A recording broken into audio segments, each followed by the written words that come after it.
She's the woman who came between two rock legends and had to choose between them.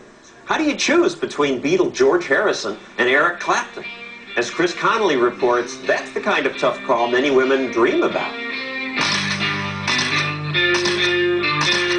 One glance at the images from Pattie Boyd's youth, first as one of London's top models, then as mate and muse to rock and roll royalty, and you can understand why she captivated the most desirable men of her time. She was beautiful, though inexplicably, she never thought so.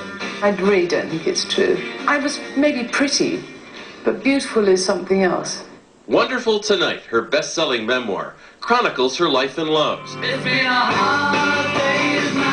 including the one that began in March of 1964, when she was cast in the Beatles movie A Hard Day's Night and given a single word to say.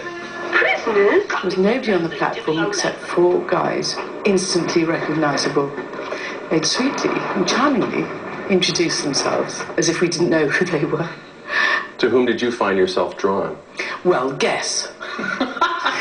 It was a 21-year-old George Harrison. He was incredibly good-looking, very, very attractive, but also he seemed quite shy. And me being rather shy, I sort of felt an affinity with him. Their first date was chaperoned by Beatles manager Brian Epstein, and they clicked. How did he ask you to marry him?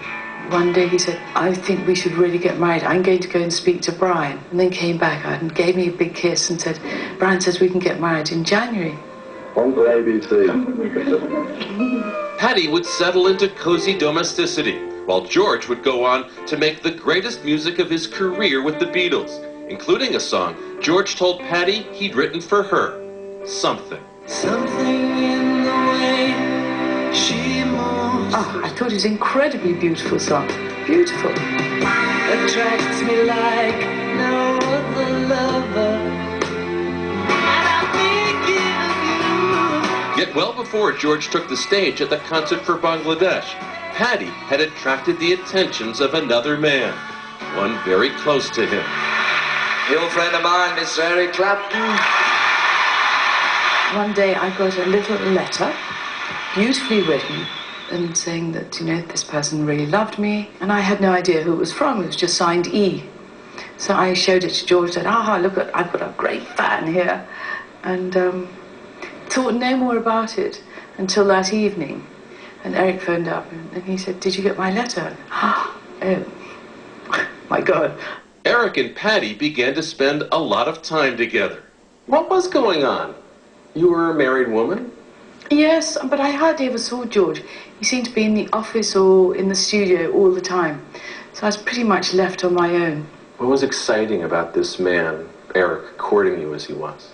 Well, I suppose it was exciting because, you know, quite frankly, he was outrageous. And me, silly me, being sort of swayed by flattery. No one had told you in a while that you were beautiful, you were desirable? No. You missed that in your life.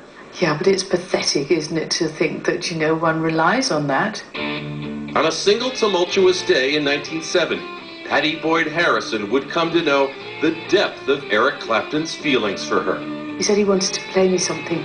He put a tape in the cassette machine, and he played Layla.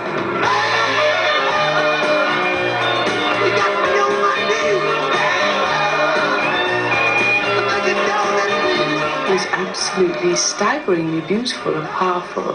He played it a couple of more times, and I sort of realized it was about me. And I panicked slightly because I thought, things are getting a bit too hot for me, a bit too hot to handle. Why were you torn? Because, you know, I was married and I held marriage very dearly, and I didn't want to make this big major decision. And George was slightly retreating. That night, Pattie and George attended a party at Eric's manager's house. I remember being out in the garden with Eric at one point, and then George appeared from nowhere and said to Eric, what are you doing? What's happening? And then that's when Eric said, I'm in love with your wife. What was that moment like? Oh, awful. I just wanted the earth to swallow me up. I felt as if I was being pushed into making a decision for the rest of my life. And so George asked his wife, are you going home with me or him?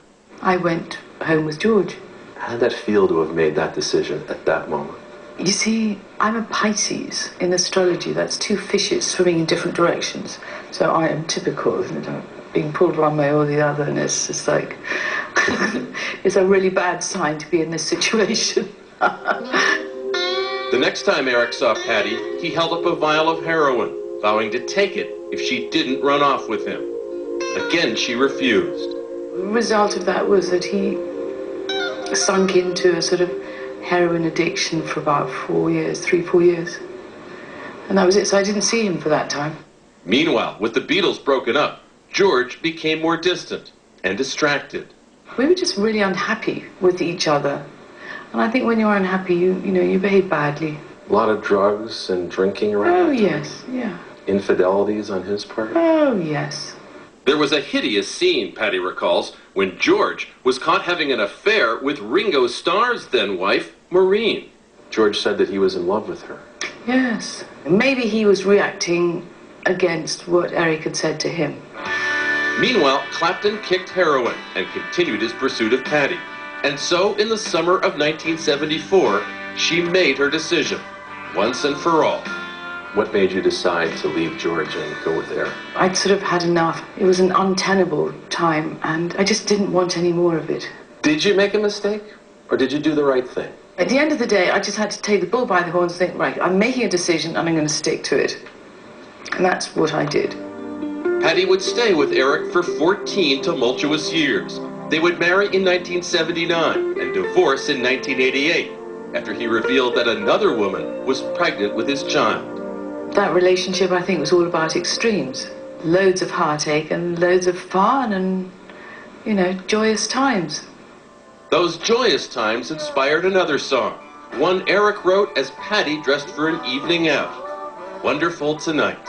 And I say yes, you look wonderful tonight. People say you're one of the great muses of our time. It makes me feel flattered that the beautiful songs were written for me. I can't take it on board personally. I'm trying to receive it in a gracious manner, but it's kind of too overwhelming. Pattie's photographs are now on exhibit in New York, with one-of-a-kind peaks at an unforgettable era. Remarkably, up to his death in 2001, George would always remain on good terms with Eric. Here are the two gentlemen together, and you talked about even how at Christmas, the year that you went with Eric, George came over and you had a lovely time together. Yes, but George was actually horrified, really, because I was eating turkey and we were vegetarians. You were walking the dark side. I was. Two men between whom Pattie Boyd is asked to choose one final time. Who is the great love of your life? Oh, that's such a difficult one, Chris. Can I have two? No. Probably George. I feel that George is with me forever. So I suppose I'll have to say that George is the love of my life.